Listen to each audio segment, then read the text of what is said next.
Good afternoon, good evening, good morning, whenever and wherever you are tuning in today's podcast. On today's podcast, I'm joined by Bruce Rose, who is head of content for Live Group. Now, for those of you that are listening or watching and haven't heard of Live Group, they're a multi-award winning agency based out of London and are a team of smart, organised and sometimes funny people creating amazing experiences for some of the biggest brands that you'll have heard of around the globe. Now, today, Bruce is here to talk to me about a term that they've coined, which is Events 2.0, which I find really interesting. But Bruce, before we get into that and to start to frame that, can you give us a little bit of your background history, how you got into the events industry, how you started working with Live Group, and what your job looks like at the moment? What is head of content?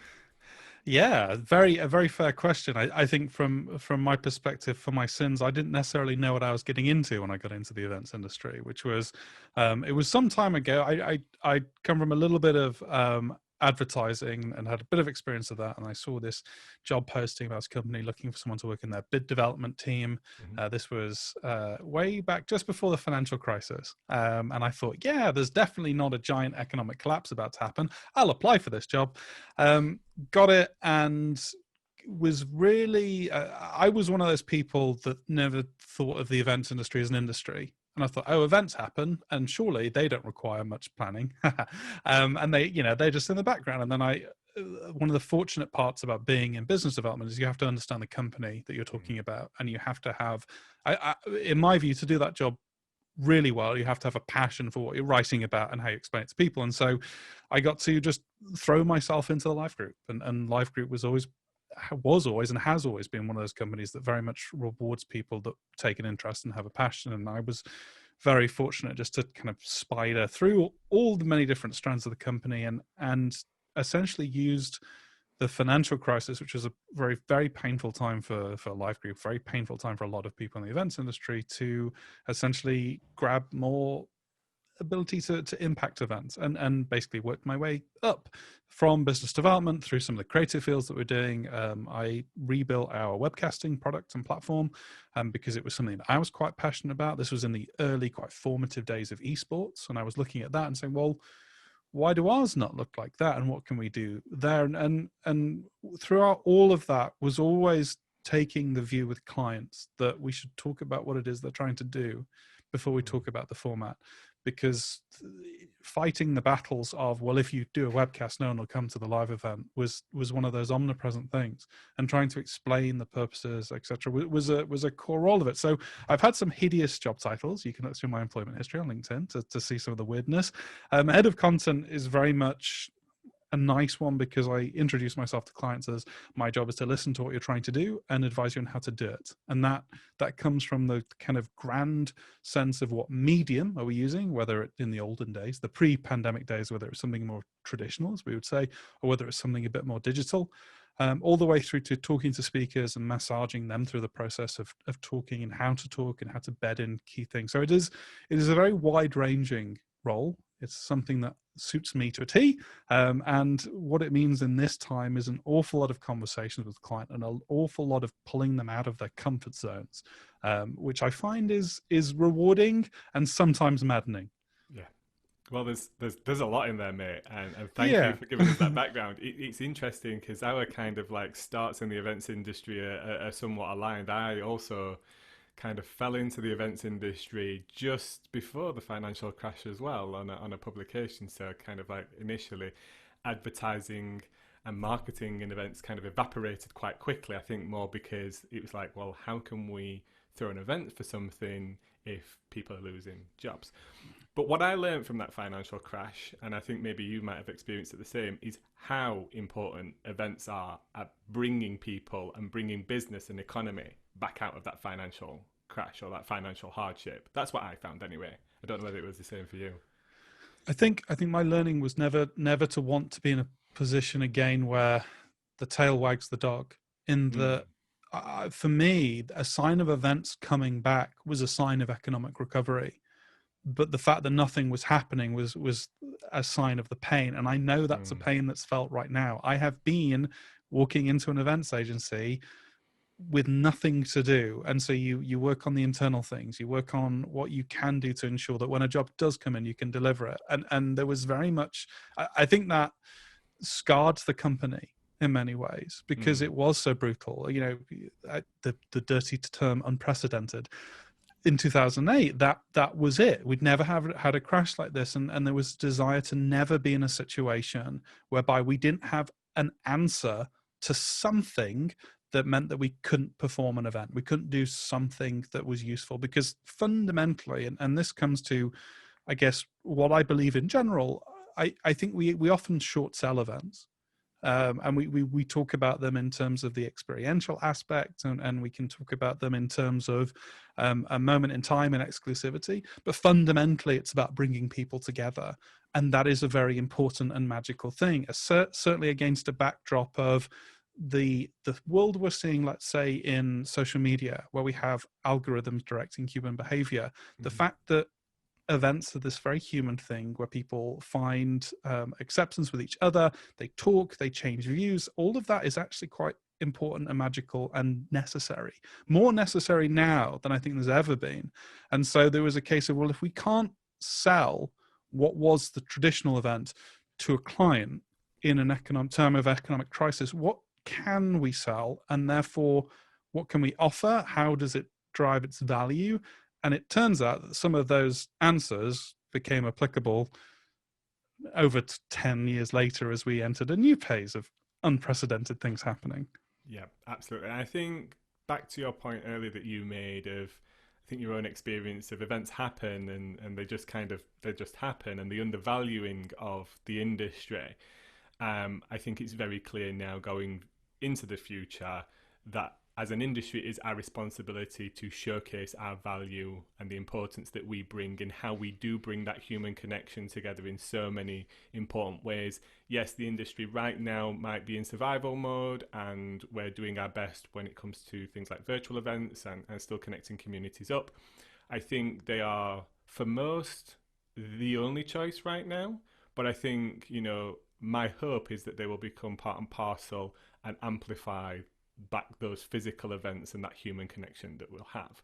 So I think that brings me nicely on to Events 2.0. And I'm not going to say anything more on that. What is Events 2.0, Bruce? So Events 2.0 is a term that I think puts word to a different approach. And what we saw in the past was that events were run by inertia, in that you ran the event one way because it had always been run that way. And events almost became self-sustaining in that way from a content perspective. And they favored certain types of people, and they always had a venue element, and there were certain parts of what you'd say is a typical event that you could expect. And the fact that there is an idea, if I say to people, what's your typical event? Everyone in our industry has a pretty good idea about that. And I think for most people, it's probably not that different.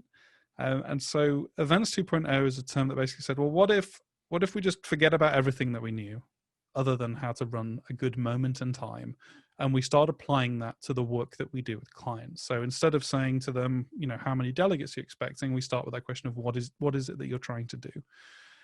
And then we can build a solution around that. And it requires two things. It requires us at an agency side being able to pull on a lot of different disciplines, technologies,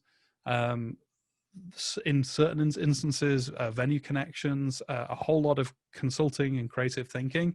And from a client side, it requires them to be able to be entirely free of what they've done in the past and be open to new ways of doing things. Now, the barrier, and something that you've said in the pre-podcast chat, was Live Group has been talking about this for a long time in terms of pushing virtual, pushing hybrid, pushing different approaches. And we've had some clients that went for it, but that was by and large the exception and not the rule. And the reason for that was because there was no great desire to change things. And then what has happened with this pandemic is it's just short-circuited the way that people think about the events that they run, because they accept that things have to change, and they're not necessarily sure how they need to change, but change is baked into asking for an event solution. So Events 2.0 is this idea of, well, we start with what it is that you're trying to do and we build a solution around that. And we put so much more thought into things like content. We put every speaker under the microscope in terms of what they're trying to do, what the follow-ons are. We look at all the media in terms of what are we doing post-event in a pre-recorded format? What are the moments that are happening live? What are we doing in that post-event phase?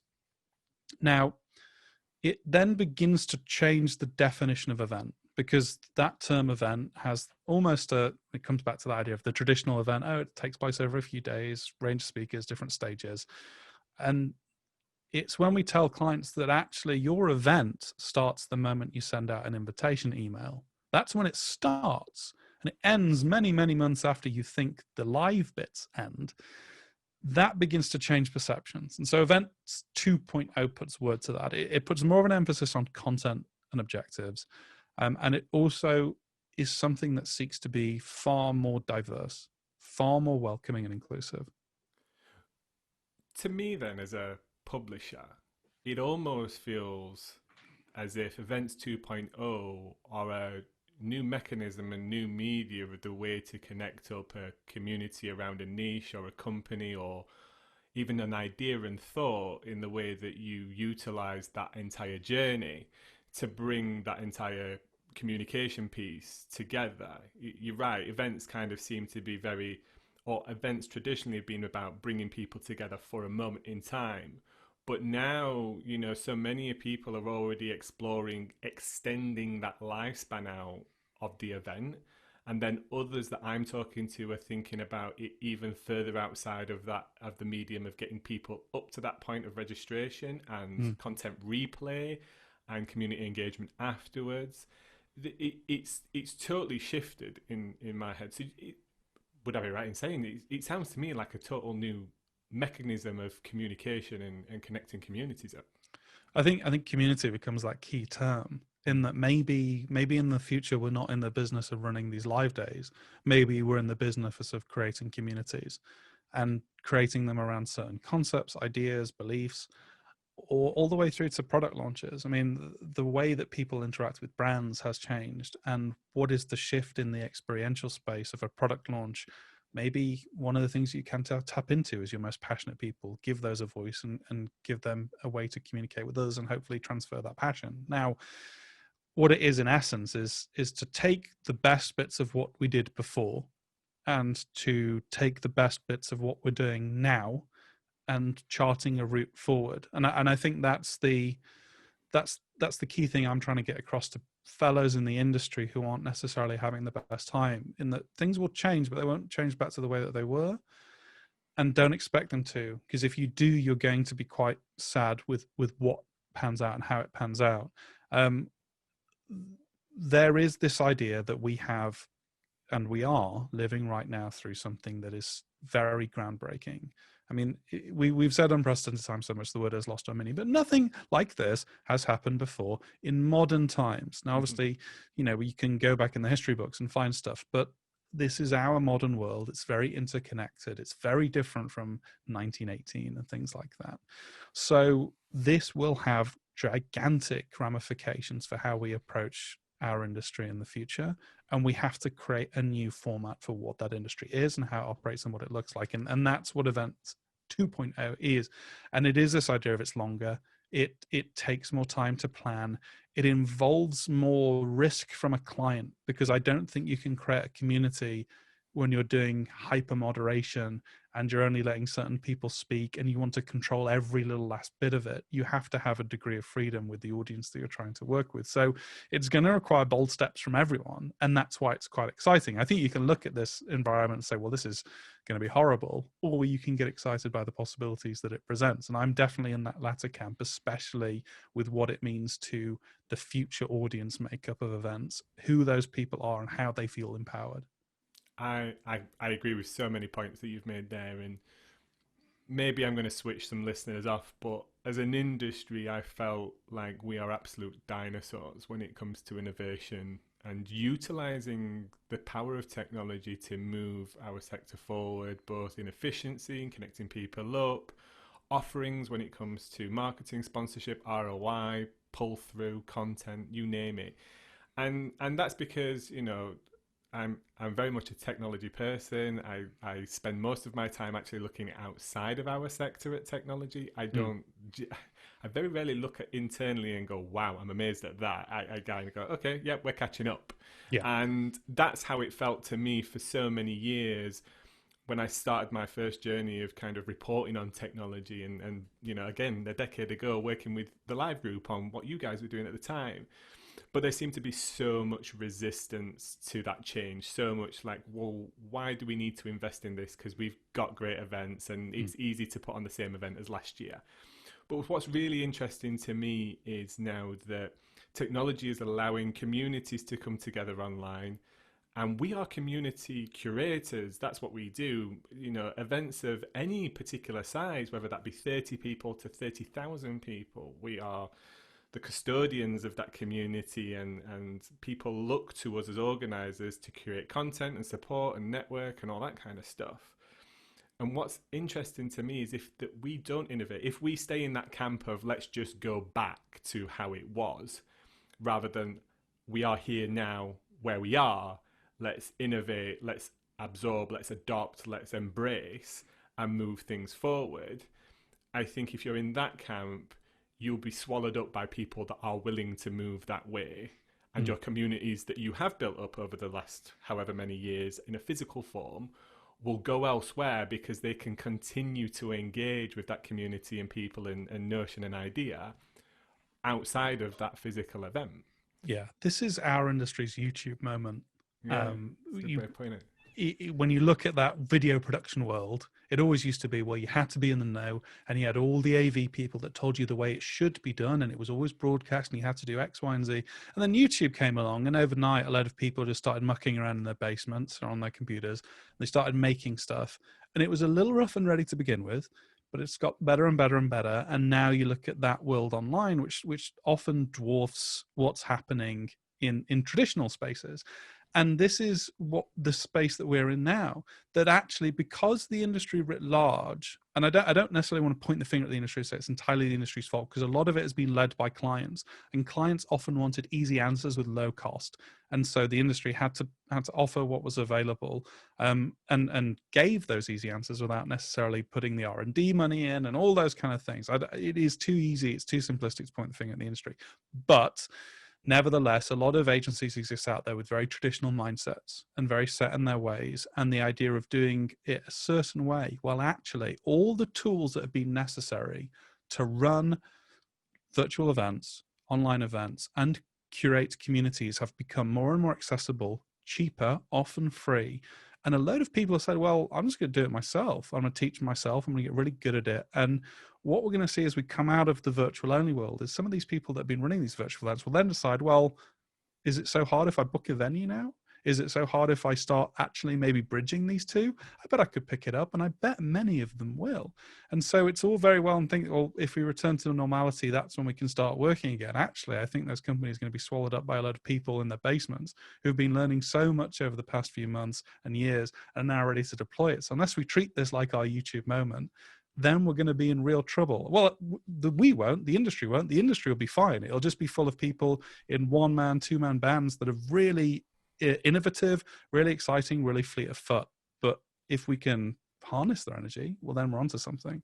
Absolutely. I know, you know, it's funny you should mention YouTube. I've mentioned content creators so much that are used to digital, used to community, used to building huge audience through the mediums of digital, video, audio, podcasts, whatever medium you might want.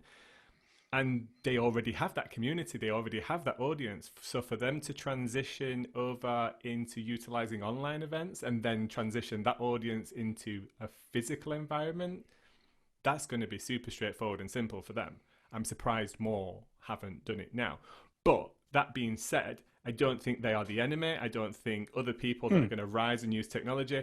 I think as an industry, we can all work together. And the benefit to me is it will make our industry stronger. It will put us more on the map of mainstream technology media, mainstream media, you know, just in terms of the way that other sectors then utilize agencies like live groups who really power their events and stuff.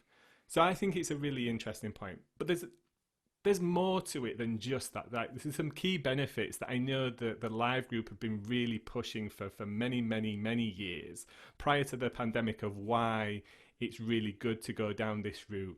Things like inclusivity, accessibility of content, accessibility to speaker, I think is even really more interesting, because back to your point earlier about favouring the same speakers, maybe that's because they were easier to get to the event or something, I don't know.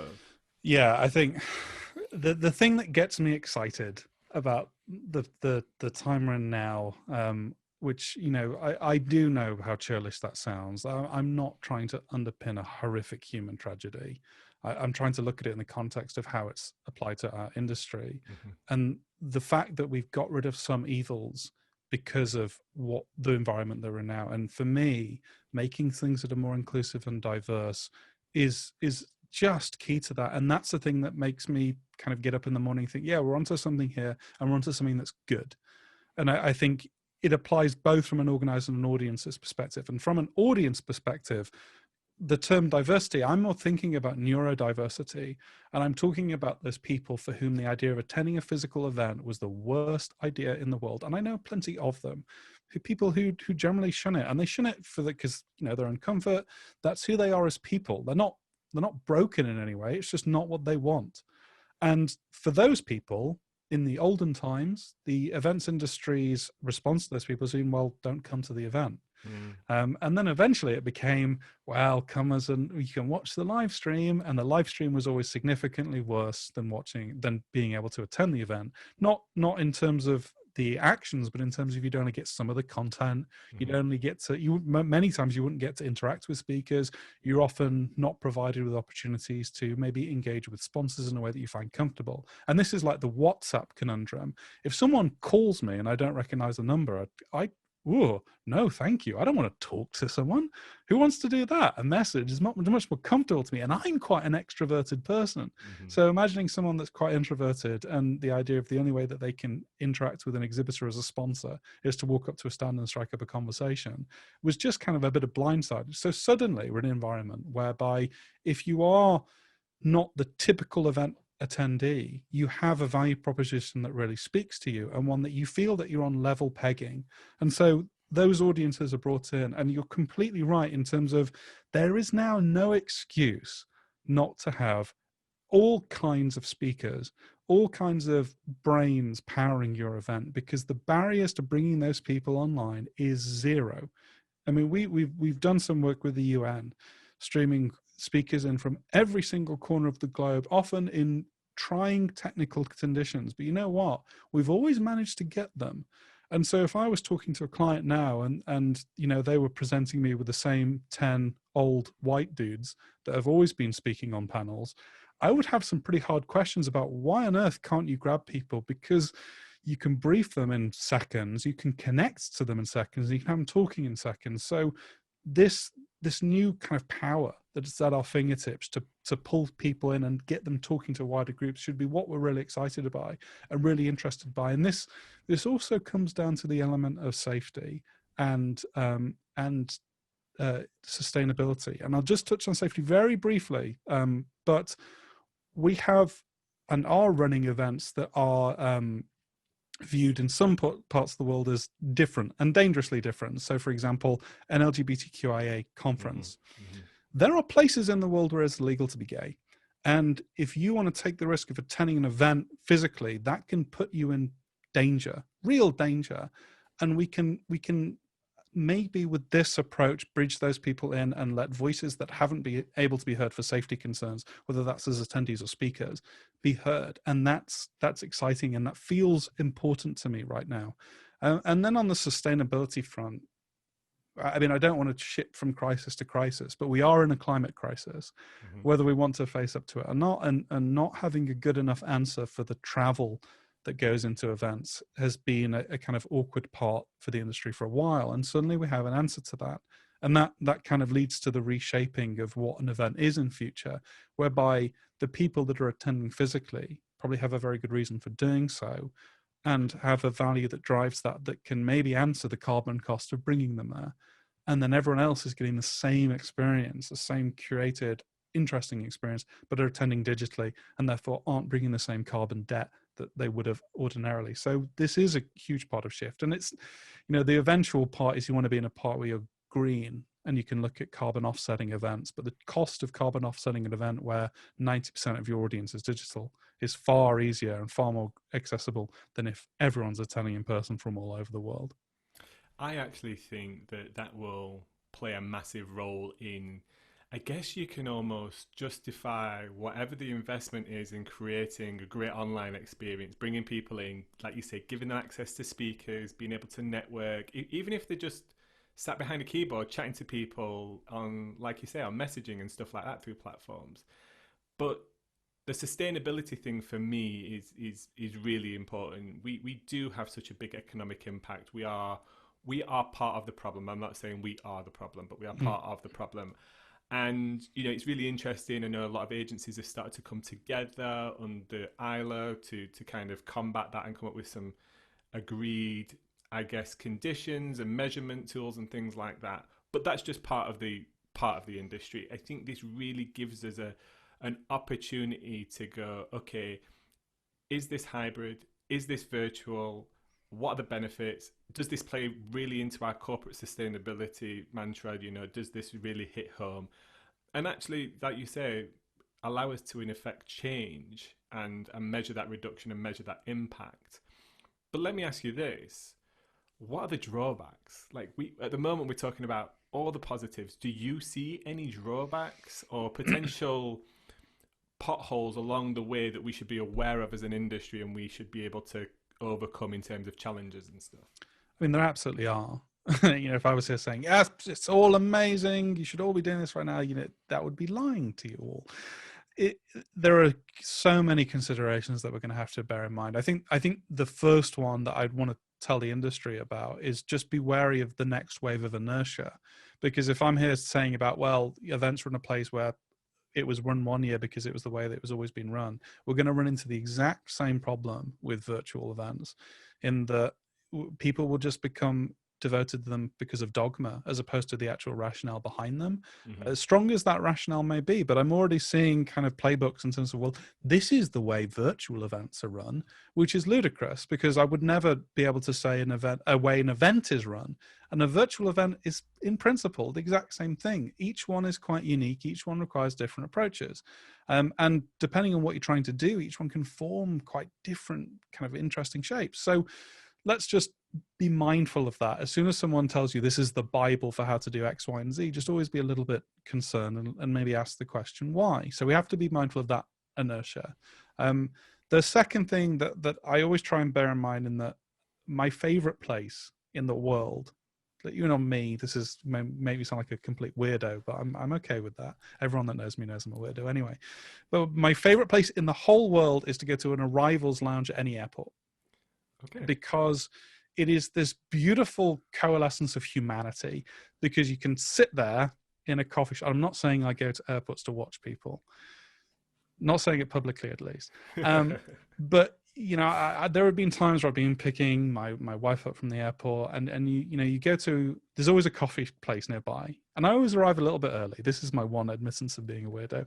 Of course, not at the moment, it's pandemic. And you sit there and you watch the sea of expectant faces, and you see a sea of emotion from people like, they're clearly just vibrating almost with energy. Some people may be looking a bit morose and sad, and you see almost the whole range of human emotion. And then you watch as people begin to filter out of the arrivals bit and the moment of recognition and hugs. And this is this intrinsically human experience that can only happen with physical presence. And even the most introverted people I know have people that are very close and very special to them, people for whom they never want to be fully shut off. There is a reason why loneliness is so damaging to human beings, is because we are innately social creatures. And the virtual world only does not have a good answer to that. And that's okay. I don't think we should look at that as a key dramatic weakness, but we need to think about how we inject more humanity. The two of us talking on this, this is a connection, it's a conversation, and it's still a little bit lacking from if we were meeting in person. And Yeah, and we should own that. We should absolutely own that and explain that, yes, there are instances whereby people meeting face to face adds value and therefore sure should be drawn upon. I mean, the fact that even in the sustainability world, the COP conference that's happening next year now, but there'll be an interim step at the end of this year. Those people meet face to face. There's a real reason and value behind that personal meeting, even in terms of finding common ground that just is necessary to us as humans. So there's not a great answer to that, and we're doing some more experimental stuff at the moment in terms of how to take something like that and apply it to an award ceremony.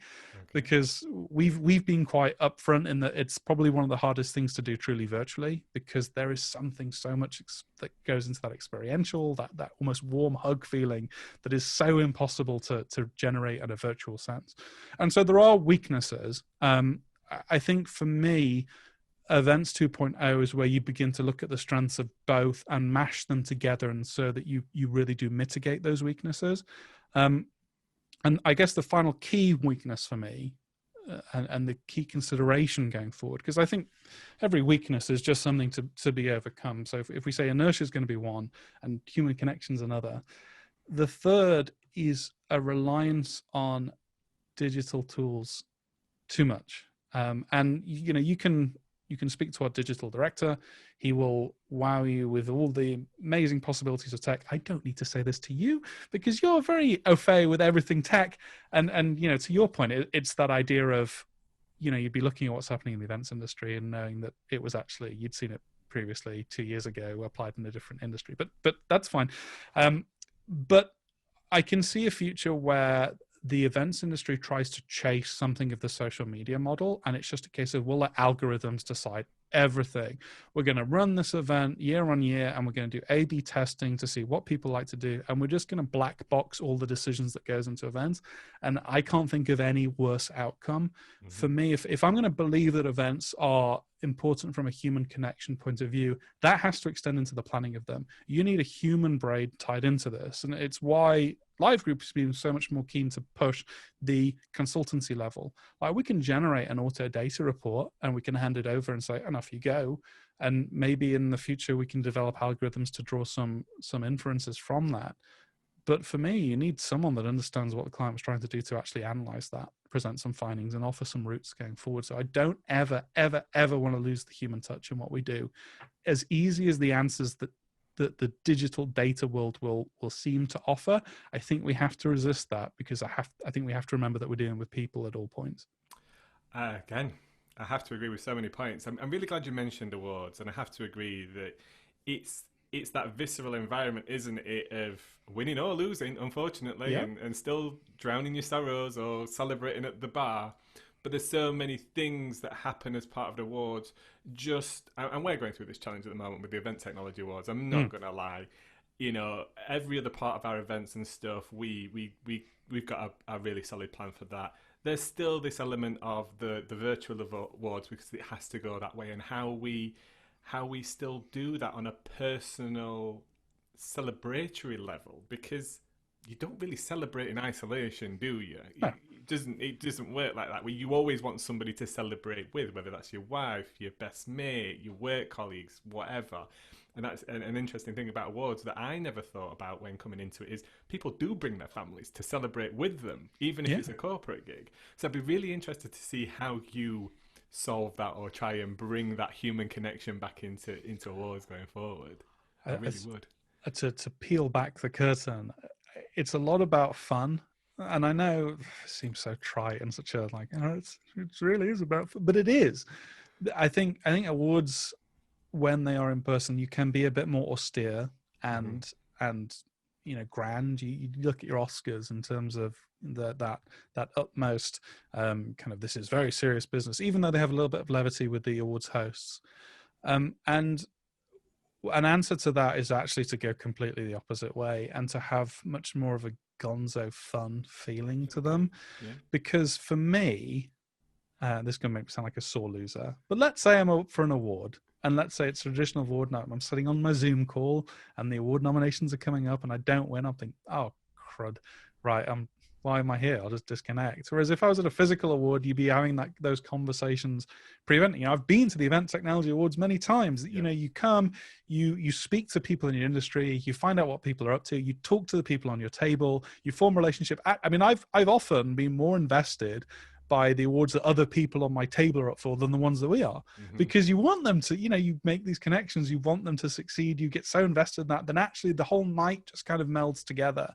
And when it's done virtually, you're in this kind of isolation. So you need something to connect to that's not just the levity and doesn't this live stream kind of look beautiful? You need people that are being willing to take things a little less than serious and maybe make themselves a little bit more vulnerable. And if we can't use the human element in terms of the physical presence, well, then maybe we need to overemphasize the human element in how we produce it. And maybe that's the approach. Now, I say we're experimenting at the moment, and obviously you don't want to come to a client and say, this is our experimental approach to events. Are you happy to do it? So there's still a lot of work. I don't envy people like yourself that are facing up this challenge. I'll be there. Don't worry. I'll still come. I won't disconnect. I promise. I know I just say I would, but Bruce, all I'll say is I'm really upset that before this podcast you hadn't come to me long before asking me if I wanted to experiment with the Event Technology Awards. That's very true. Yeah, that's fair. Maybe there is somebody listening out there, watching out there, that has got an awards on the horizon, Q4, maybe even Q1, and is really struggling with this. And if you are, get in touch with Bruce, because it sounds like he's got... I love that idea of game show and fun environment, entertaining TV content, watching. That's what TV world does for us. That's what Netflix does for us, doesn't it? It kind of entertains us, and that approach I can see absolutely working. I think there are some benefits to going virtual with awards. One of the challenges, again, because we host it in London every year, is some of our entrants are from all around the world, and some of their staff, community, extended family can't actually participate even, and we've never streamed the awards, but maybe that's one of the major benefits as well, is now that we can actually get those accolades and that celebration a lot further and a lot wider. It's going to become another problem, when it becomes hybrid. It's like we'll just wrap our heads around how to run a virtual awards, and then it'll be, and how do you run a hybrid one? Well, this is where that brings me nicely onto what you think's coming next, and that is one of the questions I've got to you for you on hybrid, because I don't feel, well, we haven't had the chance to really truly deliver a good hybrid event right now. Like, we can have events of up to 30 people. Does that really make sense to live stream that and do it virtually? Probably not so much. That's where face-to-face events really matter. What do you think hybrid events will look like then in the future, once we can start organising physical and layer on top all that knowledge and all that learning that we've had over the last 8 months as an industry? So I think we're gonna shift gradually into hybrid. I was really lucky that a week before Boris announced the new 6-month waiting period, and essentially just stuck a knife in the back of the industry, that we were doing a kind of quasi-hybrid event, in that we were going to a studio at a venue that we'd built with a bit more of a buzz around it. And we'd done so many entirely remote virtual events that you'd kind of forgotten what that was like. I wasn't worried about my speakers' webcams, because we had professional cameras, and it's like, oh, I forgot how nice this was. Good audio with no noise. Wow, this is a revolution. And it reminded me of how powerful the physical space can be. Now, I don't think we're going to be at a situation whereby, the government could always prove me wrong, so I know this quote's going to get thrown back at me in a few months' time, but I don't think we're going to be in an environment where they're going to announce, okay, from June 1st, events can happen again. I think it'll be a graduated process. I think what will happen is, if it's 30 people, they'll then become 60 people, maybe then become 100. And we'll have to shift around that in the events that we want to hybridize. But the biggest stopgap here will not be the clients or the industry, it will be the delegates. Yeah. Because they are going to make the value proposition of why they would attend physically. And until there is any sort of proven vaccine, and actually that made me sound like an anti-vax weirdo. I am very pro-vaccine, going to say that now. Don't at me. But until there's a vaccine that means that people feel safe meeting physically again. The constant value proposition people making right now is, what is it worth if I get sick? And for most people, it's just, well, it's not worth anything. Why would I attend this event in person? Even once we have a vaccine, I still think that value proposition will come into play. I mean, if we're talking about what does the future of the office look like, because people don't want to come into work because working from home turns out actually still works, why won't people have those same conversations about the events that they attend physically? And so the value proposition we're going to need to make to those delegates needs to be powerful. If you attend in person, here are the benefits that you will gain. And we're going to have to be very comfortable as an industry that value proposition is probably going to speak to those traditional delegate types, your extroverts, your people that are happy to muck in with big networking sessions and all of that. And that's okay. We just need to make sure that we're planning another event for the digital delegates. And that this is, for me, where it gets exciting and also a little bit troublesome with how much work we're going to have to doing with these future events. And because the value expectations being set for essentially less money per man hour spent, we're going to be running 2 events in one. Your traditional event, or your event 2.0 is going to have an agenda that works and offers powerful value to the physical attendees, and it's going to have an element that works and offers a value proposition to the digital delegates. And there's going to be points where those two cross over and merge, and that's quite exciting and interesting. But unless you're putting as much effort into one as the other, you're treating one delegate type as a second-class delegate. And if we're talking about diversity and inclusion, you can't do that. I mean, this stretches to just accessibility in terms of additional needs. Captions on live streams. If you are deaf, you have as much right to watch a webinar as anyone else. And the barrier to that is a very simple tech and a bit of money, because you have to pay people to do this, it turns out. And I still see clients umming and ahhing about captions. And it's like, well, hold the phone. Does this person not deserve to watch your event? Like, what are we saying there? And so we need to think really carefully. And anytime we're in an environment where someone is a second-class delegate in terms of access based on things entirely out of their control, we need to address that quite sharpish. That's separate from having, different ticket prices, and there's going to be a really exciting future in terms of how people charge for this, and what is the value of the content, what is the value of the access, and how do we make it sustainable and ongoing. Those are really interesting and exciting conversations. But if you have one delegate attending in person or one delegate attending online, and fundamentally they're the same delegate type, they need the same experience no matter things personal to them. So that for me is the battleground that's now kind of being laid out, and it's just a case of making clients understand and making sure that the industry understands what we're dealing with, and not kind of as taking it with a lack of severity. Because for me, if I got 5 delegates that can't watch because they have different needs, we've kind of failed, and that's a real tragedy that we need to address. So things are getting exciting, but we have to watch these pitfalls, and we have to kind of maybe put aside our greater demons and do the hard work up front and make sure that this works for everyone.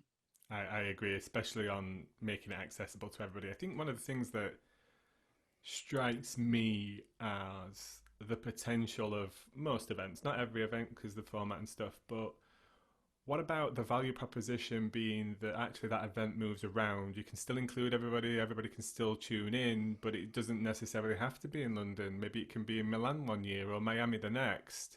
Connecting up that local community, giving that local community or accessible community the opportunity to come together, the rest of them to tune in and still get access to that great content.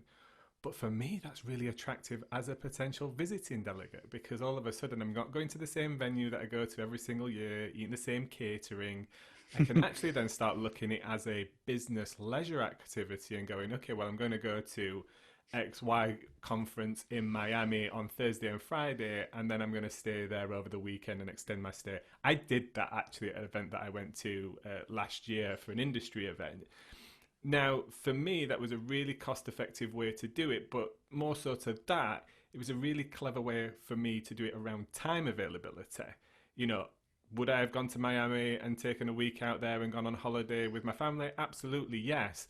But actually, I got to see a lot of what I wanted to see selfishly Mm. in the 2 days that I spent post that event. And for me as an organizer now, having a hybrid event and a real true hybrid event, you can have that ability. You can still attract an audience, and the destination becomes part of the attractive play. And that's how you monetize that bit and connect up communities in different areas without having to alienate them. And they always be the ones that have to either tune in online or travel to your venue in London to participate. I think that's one of the areas that I'm really interested to see if people develop hub and spoke or moving events that travel around the world. I don't know. Regional voices matter. Mm-hmm. I know I'm preaching to the converted here, Adam, but as a northerner that lived in London for a very long time, the idea that certain voices weren't being heard was very much on my mind. And we're in an environment where it both applies to audience types, but also, like you say, hosts. So, for example, even if we kept it domestic, even if we weren't thinking of international events, the difference of opinion I would get just by picking a few select counties across England, let alone Scotland, Ireland, and Wales, those are different conversations and different experiences and different views. And the fact that we can have a central broadcast location, even if it wasn't one that was assigned a region, and we've done some of these, which is essentially like your broadcast location is the basement of X. It has no location, don't worry about it, but we're coming to these different regional places. And if the audience sizes limit right now is 30, well, that's fine. If you split things on a division of 30, you can get a lot of different regions in. And then if you can push to them quite well, because, hey, the tech's quite easy, we can say, well, what do you think about there in Cheshire? And then we'll get the Cheshire view. And then what do you think about there in Yorkshire? And we'll get the Yorkshire view. And we can bring them in, and then we can switch hosts to there, and we can begin to just demolish this idea of a venue. And I don't have a great answer right now for the venue space. It probably comes back to your one about weaknesses. I think venues are going to have to adapt really intelligently, and that comes into both the way that they approach things like internet line hire costs, and how they begin to offer their rooms and how they begin to offer their spaces, and what AV support they offer in terms of interconnectedness. You know, I've spoken to venues where I've said, well, we want to move a video feed here to a video feed in this room. They look at you like you've got 14 heads. That's going to need to change. I think the industry will give itself a hard time. I do feel for the people on the venue side, because I don't think there are a lot of easy answers there. I think there are complete restructures in terms of how they need to offer value. I agree with you on some of that, especially, I mean, do not get me started on connectivity and Wi-Fi costs. I've been campaigning this message for many, many years. And don't get me wrong, the venues have their point, CapEx, recuperation of costs, and everybody should be allowed to earn money. That's absolutely how it should be. There does become a point where you kind of, you know, it's the noose or nothing, and you kind of like, you choose. I can only spend £1,200 on a 5 meg connection so many times before it begins to kill me. I mean, yeah, absolutely. But you know what? I don't feel so sorry for the venues on the whole, because I actually think there's the potential for them to have more flexibility. You know, one of the things that we know that kind of kills venues is build and break. You know, when it comes to large exhibitions, they don't pop up overnight. They take time to build and break. But actually, smaller hybrid events, maybe that fills their capacity. And again, let's be honest about it. The bigger organisers are really going to screw down on square metre rates, whereas the smaller, medium-sized events, those venues will probably be able to get better value out of that actual venue hire, and maybe attract again organisers from further afield with an offering of come, we support your hybrid event, come and host it in London, come and host it in Manchester. I shout out to one venue that I think have always approached this extremely well when it comes to technology, connectivity. Offering a really good offering is One Wimpole Street in London. They've always been like the bleeding edge of what they can offer. You know, they were first adopters of Slido, catch boxes, all these kind of things that the organizer could then utilize to power their event. And live streaming, I mean, cameras and everything, that's always been part of every room setup that they've got. Yeah. If venues follow that model in the right way, I think they have every opportunity to actually get more value out of the higher space of their venue, because they become less about the space and more about the service. And back to your point earlier about people focusing way too much on the platform. my motto at the moment is SaaS needs to have a different meaning in our industry. It should be software and a service, not software as a service, because on the whole, our industry requires more than just here's a platform. They require things like the live group are offering, ideas, what's the objective, well, what if we approach it in this way? Forget about what if we're using Zoom or this or that, like what do you want to achieve, and the mechanism in which we achieve that is where's the humanity? Yeah. That's it. That's the problem with software as a service. I throw a platform at someone and say, off you go, make your mistakes. Or I can say, I'm going to teach you how to use this and how to use it best. We've done the software as a service model. We trialed it many years ago, and it failed because it wasn't us. Because we need someone to be sat there explaining things. And I think you're completely right. We are in a service industry. Lean into the service element of it. We should like that. We should be putting these human beings. I mean, I've not met anyone in this industry that is not passionate and full of ideas and fundamentally like people driven. And sometimes we shy away from that, and we should just embrace it. But I completely take a point about venues. We've had some conversations with certain venues that I can't name because NDAs it turns out, are a thing that exists. But certainly from a consultancy front, people approaching us saying, okay, well, when we can host, what do you need from us and what do you expect? And how can we offer value to modern agencies? Something that our CEO, Toby, has talked about quite a lot is this is the return of the agency. And that's quite an exciting thing. And people are now asking for our advice and not to run events. Absolutely. Bruce, this conversation has been amazing, and I think it could be definitely turn into one of those Joe Rogan podcasts where we keep going. 4 hours, then we'll talk about jiu-jitsu at some point. Yeah, absolutely, mate, or guns or drugs or whatever. But I mean, I think we've hit on so many points here, and I know we've got a webinar, co-hosted webinar with Live Group and Event Industry News coming up, which will be kind of delving into this a little bit more, peeling the curtain back a little bit. But for anybody that's listening to this right now, or if they're late to the game and they're kind of tuning in a week, a month, or whatever, and they hear what you're saying, and back to that point, they've got events coming up and they're so challenged by the brief, they don't know which way to turn.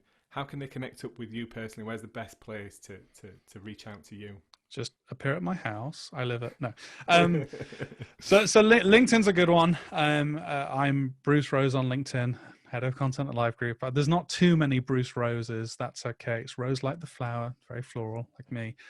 Or you just send me an email at bruce.rose@livegroup.co.uk. I would say that it's a little busy at the moment, so I'll try and get back to you as soon as I can. And I think my plea would be to anyone, if you're a potential client, you have a brief, wonderful. Our sales team will absolutely love me for this. If you're someone in the industry that doesn't know what the hell to do right now and you're scared, you should also get in touch, and maybe I can offer something of a route forward. It's not a promise. I don't know, but I can't preach a message of diversity and inclusiveness and kind of humanity and supporting each other if I don't then offer that. And I know for so many people, it's a really scary time right now. So if you need something, even if it's just we're trying to maybe run a virtual event and we don't have the foggiest and we think we're getting kind of run around by someone that maybe doesn't know what they're doing, let's just chat and let's hopefully try and dig you out of that. Man after my own heart. I've been doing exactly the same. I think you're absolutely right. The industry, it's so important for us to pull together and help each other and not point fingers and all that kind of stuff, because we need an industry after this. And you're rightly so. If I help one person, you help another, and that turns into something long term, then I will sleep well at night. And it sounds like you're the same. Bruce, thank you for coming on. I'd love to get you back on in maybe another 6 months, 18 months, when Events 2.0 is no longer a term, it's just events, and we can talk about some of the things. I think we're on the verge of a really exciting explosion of change within our industry. We just need to actively embrace it, understand it, innovate, and pull together, and I think we'll be much, much stronger out of the back end of it. But thank you for coming on today, and we'll get you on in the next one. Thank you very much. It's been a real pleasure.